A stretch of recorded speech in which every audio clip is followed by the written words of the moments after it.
નમસ્કાર, સ્વાગત છે આપનું પીએમસી પ્રાથમિક કન્યા શાળાની પોતાની ન્યૂઝ ચેનલ સ્કૂલ ન્યૂઝમાં. હું છું સ્કૂલ રિપોર્ટર નમ્રતા, કેમેરામેન નીચા સાથે.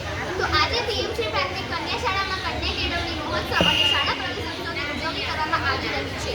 તો આની વધુ માહિતી આપણે મેળવીશું પીએમસી પ્રાથમિક કન્યા શાળાના દાતાશ્રી અને મહાનુભાવ એવા શાંતિલાલ રાવત પાસેથી, જેમણે પીએમસી પ્રાથમિક કન્યા શાળાને દત્તક લીધેલી છે. તો ચાલો તેમની પાસેથી આપણે માહિતી મેળવીએ.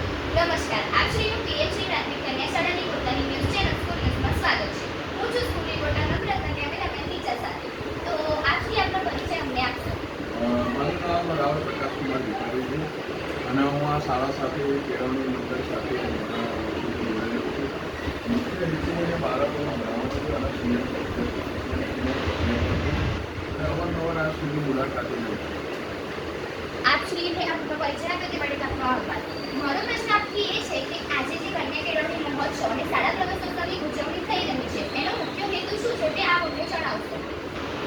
કન્યા કેળવણીનો જે મુખ્ય હેતુ એવો છે કે જે આપણે જોઈએ છે સામાન્ય રીતે ગરીબ વર્ગ અથવા તો વાંચિત વર્ગ જે લોકો રહી જાય એના સરકારશ્રી તરફથી જે પ્રોત્સાહન આપી અને આ શાળાઓની અંદર ભણતરથી વાંચિત કોઈ પણ બાળક અથવા તો કોઈ પણ ભણ્યા વગર ભણતર વગરનું એનો રહી ના જાય એટલા માટે આ એક સરસ સ્કીમ આપવામાં આવી છે.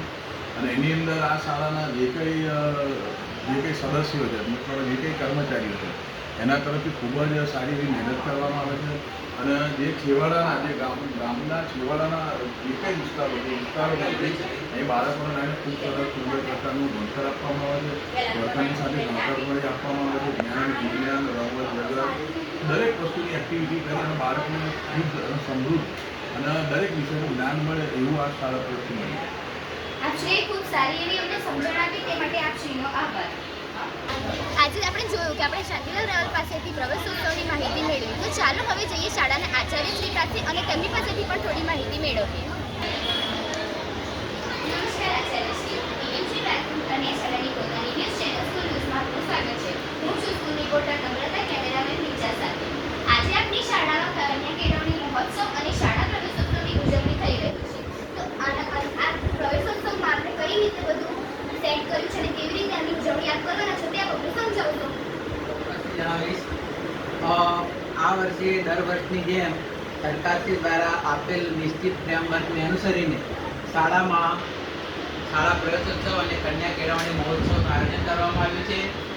આ વર્ષે શાળાની બાલવાટિકામાં કુલ 20 વિદ્યાર્થીઓનું બાળકોનું નામાંકન થયું હતું અને 20 બાળકો ઉપરાંત બીજા 6 બાળકો એટલે ટોટલ 26 બાળકોનો પ્રવેશ અમે બાલવાટિકામાં આપવાના છીએ.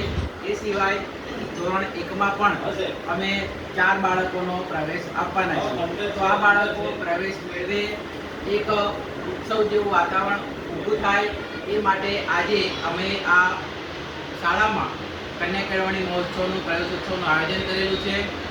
જે કાર્યસૂચિ અમને ફાળવવામાં આવી છે એ મુજબ જ સોંપવામાં આવ્યું છે. વાલીઓને પણ આમંત્રિત કરવામાં આવ્યા છીએ, દાતાશ્રીઓને પણ આમંત્રિત કરવામાં આવ્યા છીએ અને બધાના સહભાગથી આ મહોત્સવ પરિપૂર્ણ થાય એવું આયોજન અમે આજે કર્યું છે. ખૂબ સારા પ્રયત્નોથી તમારા દર વર્ષની જેમ પણ આ વખતે પણ તમારો કાર્યક્રમ ખૂબ સારી રીતે જાય તેવી અમારી તમને શુભકામનાઓ છે. આભાર. Thank you.